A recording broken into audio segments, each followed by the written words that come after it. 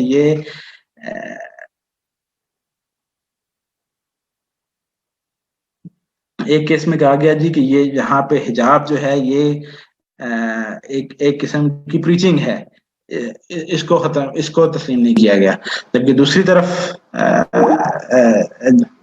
طرف سلیب کو تسلیم کیا گیا کہ وہ کلچرل سمبل ہے، وہ ریلیجیس سمبل نہیں ہے. لہذا اس طرح کے جو تضادات تھے وہ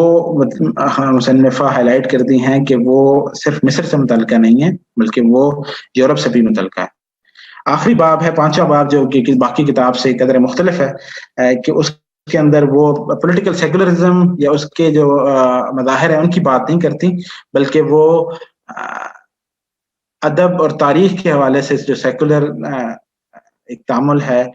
اس کے حوالے سے ایک ناول کی مثال لے کر آتی ہیں، جو عزازیل کے نام سے ایک ناول لکھا گیا، جس کے اندر جو ایک مسلمان،